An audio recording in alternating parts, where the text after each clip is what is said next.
मैं तो सिर्फ दर्शन कर लिया। आप सब ब्रजवासियों के अन्न टुकड़ा खा करके ही हमारा अध्यात्म पोषण हो रहा है। अगर आप ब्रजवासियों की कृपा को न होती, अन्न टुकड़े न मिलते, तो मुझ जैसे अधम को लाडली लाल अपना कैसे मान लेते। हम में एक ही गुण है कि हमसे ब्रजवासी हैं, बाकी हम सब में अब उन्हें खाने हमसे एक ही बात से सब काम समझ जाएगा। हाँ, हमारे प्रभु संबंध को बहुत निर्वाह करना जानते हैं। प्रीत की रीति रंगीलो ही जाने। संबंध का निर्वाह अगर कर सकते हैं तो बिहारी बिहारी जो कर सकते हैं, और तो सब गुणों का निर्वाह करते हैं। गुणवान है तो उससे प्यार देते हैं, लेकिन संबंध का निर्वाह हमारे केवल प्रभु ही करते हैं। और ये ठसक ब्रजवासियों में गर्व से ही होती है, क्योंकि प्रभु मेरे हैं। जो यहाँ उपासना में सीखा जाता है कि मैं भगवान का, भगवान मेरे, बड़े बड़े संत इसे सिखाते हैं, वो यहाँ इस रज में पैदा हुए कि ठसक होती है। कन्हैया हमारा, श्री कृष्ण हमारा, तुम उपासना करो, हम तो इसके घर के हैं, इसके साथ खेल। आपका ये जो भगवत भाव प्रदर्शित हुआ, ये श्री कृष्ण कृपा के बिना नहीं हो सकता। चार लोग प्रणाम करें तो हम अपनी सीमा में आ जाता है। आप हमारे गुरु स्वरूप हैं, ब्रजवासी हैं, आप हमारे अन्नदाता हैं, यहाँ का हम टुकड़ा पाया है। देखो, बातें बनाना अलग बात है, हम हृदय की बात कहते हैं। ब्रजवासियों के टुकड़े से हम पले हैं, ब्रजवासियों के टुकड़े से हमारी उपासना पली है। और आप जैसे ये नम्रता प्रकट करें, ये केवल कृष्ण कृपा ही का ही स्वरूप है। बस आशीर्वाद यही दीजिए कि जो श्यामा श्याम के रंग में आपके चरण रज ने, आपके अन्न ने लगाया है, बस उसी में जीवन पूर्ण है। श्यामा श्याम के सिवा हमारी एक भी वृत्ति कहीं अन्य न जाए, पूरा जीवन। हम तो ठाकुर जी के गीत गाए हुए बाहर ही जानते थे, हमें तो ब्रजवास उतना मिले भी ना है। ये तो भलो हो या कोरोना को जो इतना बास करा दिया। ये युवान में जो सर्वेश्वरी के प्रति भाव उत्पन्न करे वाले, वो एक अद्भुत, वो अद्भुत है।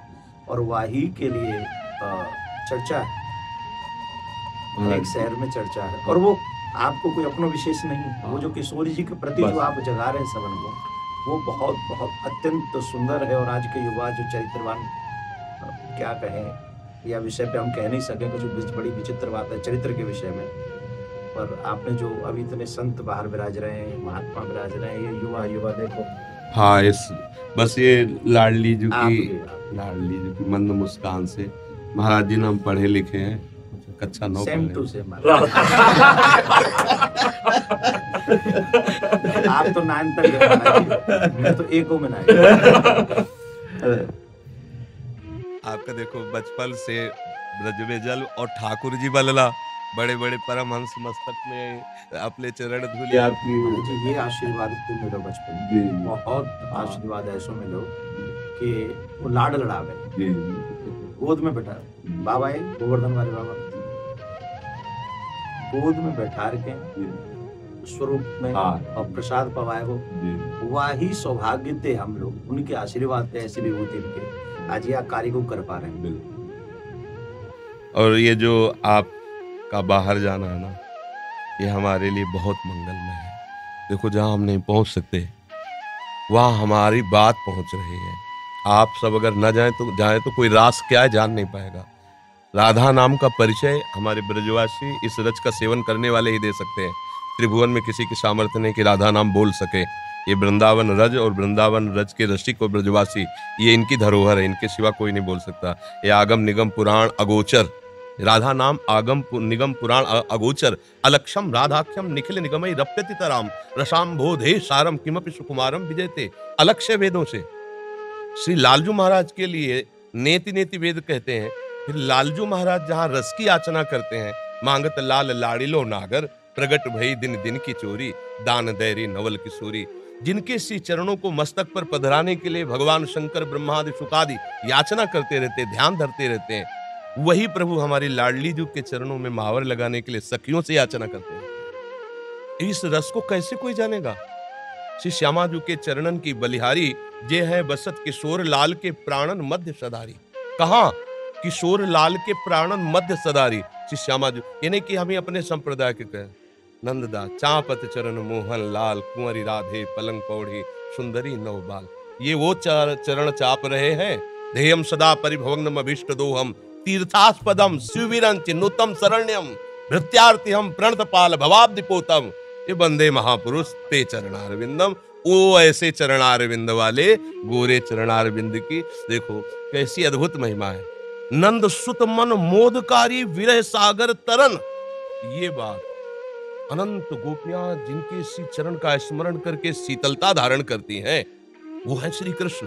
और श्री कृष्ण हृदयर्पितम मधुपते स्मरतापमुग्रम निर्वापयत परम शीतल आश्रयामि, जिनके हृदय की शीतलता लाडली के श्री चरणों को स्थापित करने से होती, वो हमारे गोरे चरण। नंद सुत मन मोदकारी विरह सागर तरन, दास परमानंद छिन छिन श्याम जिनकी, ये कहीं नहीं मिलेगा।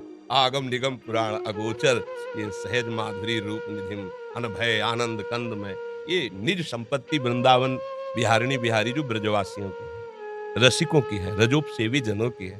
तो अहोभाग्य है कि ऐसे अभी जन विराजमान है कि बाहर जाकर राधा नाम रास भगवद यश का गान करते हैं तो उनके कानों में लोभ जागृत होता है, भागते हैं वृंदावन की तरफ।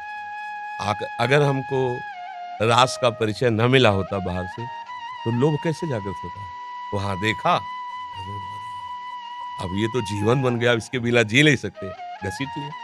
ये महापुरुष जन जा जा करके राधा नाम भगवद यश गान करते, जगत मंगल करते, जगत मंगल। जिस दिन ये बंद हो जाएगा उस दिन जो धुआं उठ रहा है ना, वो ज्वाला बन जाएगी, सुरक्षित कोई नहीं रहेगा। ये जो भगवत यश गान हो रहा है, जो भगवत प्रेमी महात्मा जन निरंतर नाम जप कर रहे हैं, भगवत यश चिंतन कर रहे हैं, लीला चिंतन कर रहे हैं, उनसे सबका मंगल हो रहा है। लोग नहीं जानते हैं ये जो अशुभ है ये भस्म होता रहता है उनकी वाणी से, उनके चिंतन से, उनकी शरीर से स्पर्श की हुई वायु से। और जिस दिन ये मंगल बंद हुआ, ज्यादा दिन नहीं चलेगा, ये भी शास्त्रों के प्रति श्रद्धाएं कम होती चली जा रही हैं, संतों के प्रति ऐसे आचरण व्यक्त हो गए कि अश्रद्धा ही बढ़ रही है आगे चल करके। ये जैसे अब देखो अपनी जो पूर्व रास पद्धति थी, धीरे धीरे ऐसे सीरियल चल रहे हैं, ऐसी लीलाएं, कौन उनको देखे? उनको तो भावुक जन पान करते हैं ना, ब्रजवासी बालक भगवत स्वरूप में, वो बस इतना ही उनके लिए काफी। जो प्रेमी जन बाहर देखो धीरे धीरे शास्त्रों के प्रति अंगुली उठने लगी। अब आगे चल करके धीरे धीरे आपको उतरना पड़ेगा, शास्त्र सम्मत वार्ता कोई सुनने के लिए राजी नहीं होगा। ये तो अभी बहुत कृपा है, अभी बहुत कृपा है, सुन तो रहे ना, आगे सुनेंगे नहीं। ऐसी मलिन बुद्धि हो जाएगी, आदर नहीं होगा, शास्त्रों का आदर नहीं होगा, संतों का आदर नहीं होगा, भगवत प्रेमी भगवत लीला गायन कथा वाचन का, इसका आदर धीरे धीरे नष्ट हो। तब भा भ्रष्टाचारा सब संसारा धर्म सुनाई नहीं, कान से सुनाई नहीं देगा। तभी अभी सबसे कह देते हैं कि अवसर है, निकल चलो निकल चलो। प्रियाजू ने अभी अनुकूल अनुग्रह वायु भेज दी, निकल चलो।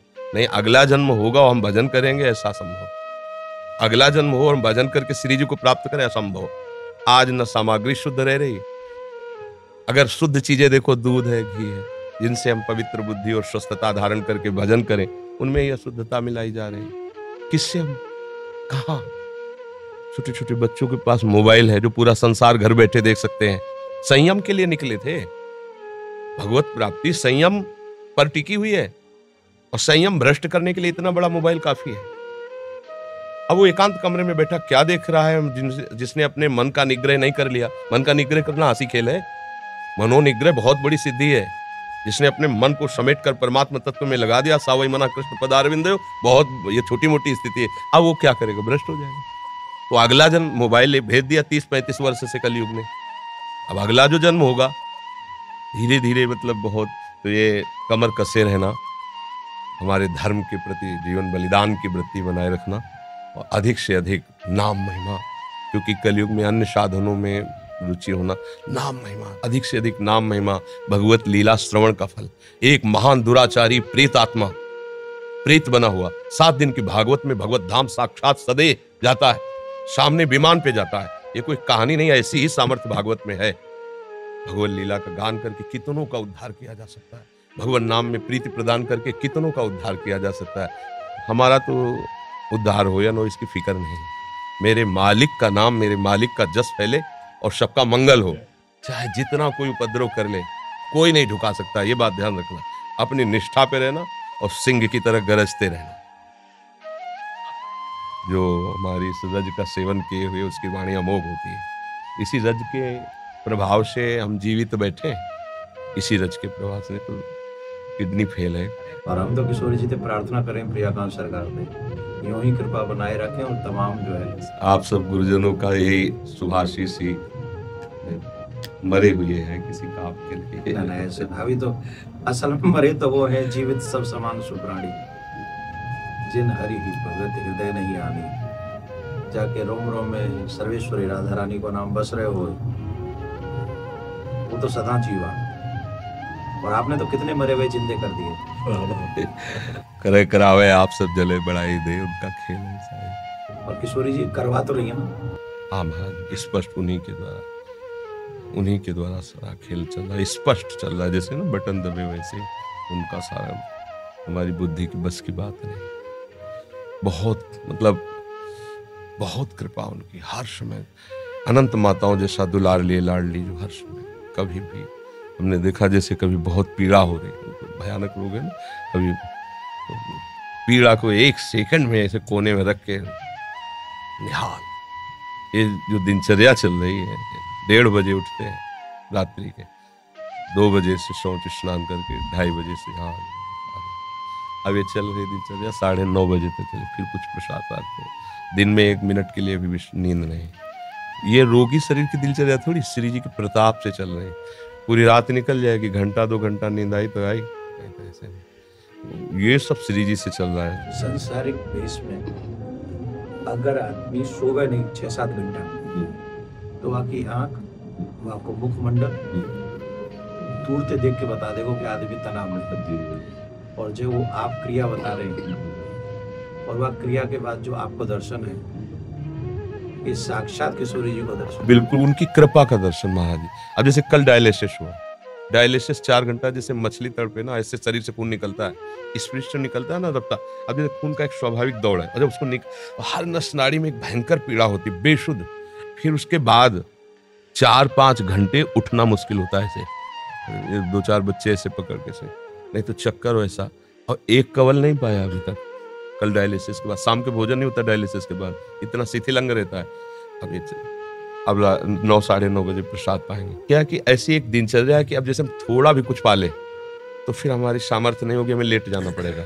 जब हम कुछ नहीं पा रहे हैं तो एक मतलब आध्यात्मिक ऊर्जा शक्ति के द्वारा अब आप 10-11 बजे तक ऐसे बुलवाते रहिए, हम बोलते रहेंगे। नहीं तो हम कुछ भी पाया तो इतनी जोर की प्यास लगती है, क्योंकि पानी पर ब्रेक है।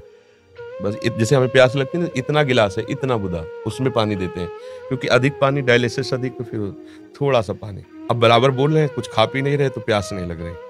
और अगर हम अभी कुछ भी ले, बस पे इतनी प्यास, परेशान हो जाते हैं। जब किशोरी जी कृपा कर दें तो यूं कह दियो कबू ये जो ये कथावाचक ढूंढ लेना है तुम्हारा नाम का इनको भी कल्याण अरे कर। लाडली जी की बहुत कृपा है, बहुत कृपा है। मैं यूं कह गया मैंने कि सिर्फ 1 मिनट दर्शन करेंगे, चरण स्पर्श करेंगे और हम चले आएंगे, हम उन्हें तंग नहीं करेंगे। नहीं। अब यहाँ से जावे को मन नहीं करता। बड़े दिनांत से इच्छा ही मेरी, कई बार मैंने पतो भी करवाया भाई वो, अब मैंने कि बेस्ट तो मिल को बड़ा मुश्किल है जाएगा, पर 2 मिनट सिर्फ दर्शन करने वो। अब फिर ठाकुर जी जल्दी दे हमें ये दिन का अवसर दिखावे कि हम आपके दर्शन फिर आके करें। नहीं कि तो कोई आ जाओ हमारे जो नेक ये भी बेटा यार, एक बार पुनः स्पर्श को अवसर मिले, बस आप किशोरी जी ने प्रार्थना, आप स्वस्थ रहें और जग को कल्याण करें। किशोरी जी का प्रार्थना।